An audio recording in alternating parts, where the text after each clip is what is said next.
il y avait des files de gens attendant de mourir. Le visage pâle. J'étais l'un des leurs.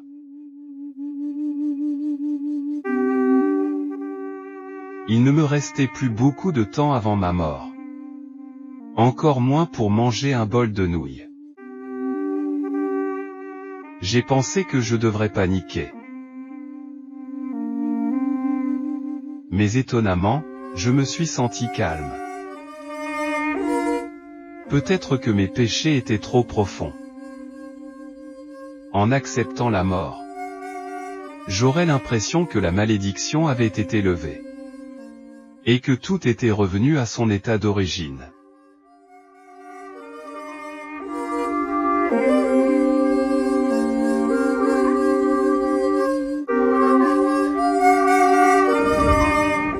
Le bourreau, avec une expression solennelle, tenait une épée Toyo à la main.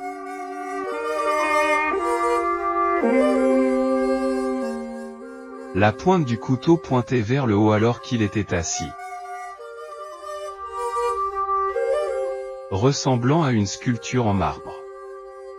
Soudain, la première phrase de 100 ans de solitude m'est venue à l'esprit. Bien des années plus tard, face au peloton d'exécution, le colonel Aureliano Buendia devait se rappeler ce lointain après-midi au cours duquel son père l'emmena faire connaissance avec la glace.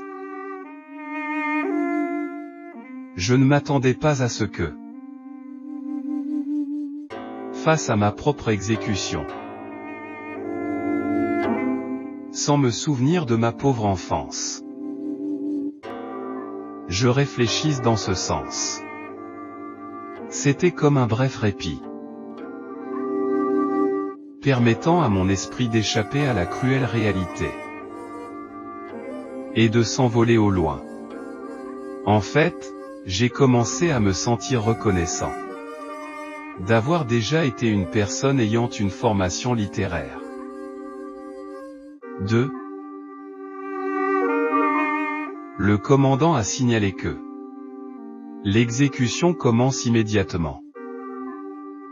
Je me tenais au 2e rang. Je ne supportais pas de voir la scène de l'exécution.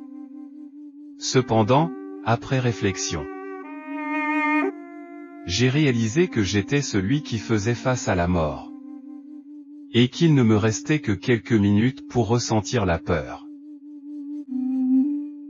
Alors j'ai détourné le regard et j'ai vu des corps sans tête dispersés, le sang coulant calmement sans scènes intenses.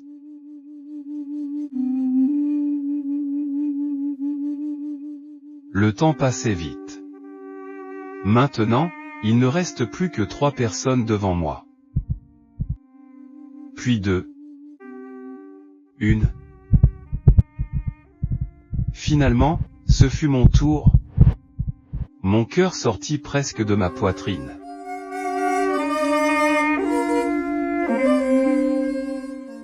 À ce moment précis, le couteau Toyo reposait contre mon cou.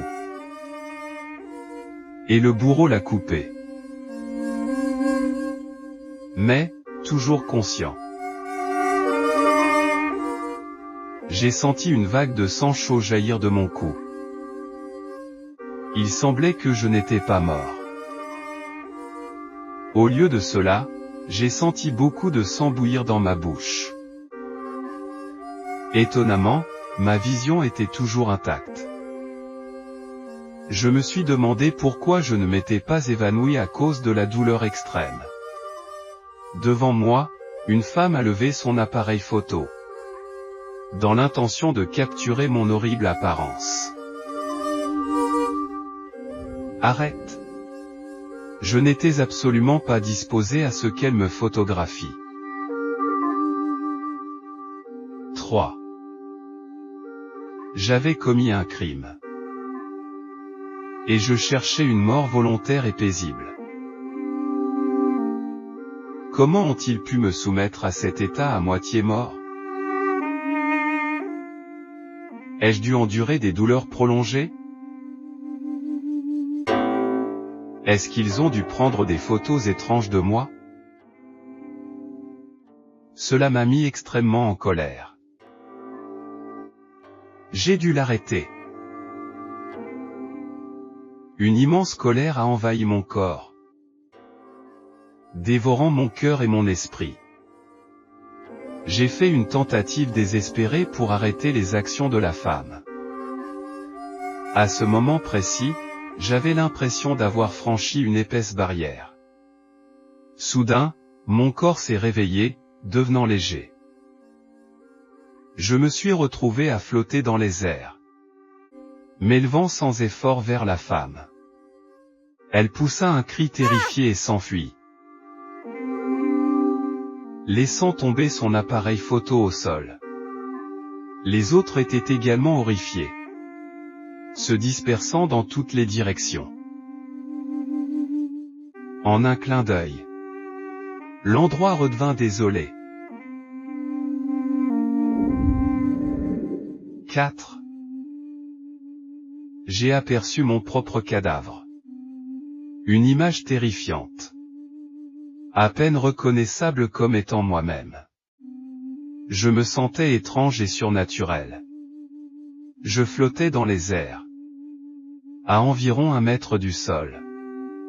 Je voulais me lever, mais il s'est avéré que je ne pouvais pas. Chaque fois que je montais, je descendais rapidement à ma hauteur d'origine. Pourquoi c'était comme ça? J'étais mort? Je n'ai ressenti aucune douleur. Mais que dois-je faire? Aurais-je faim? Fatigue? Que m'arriverait-il? Quelles étaient mes limites? Y avait-il du matériel de référence? Il s'est avéré que le nouveau-né était rempli de panique. Don't miss the unexpected ending. Now click the link in the description section to listen to the full story for free.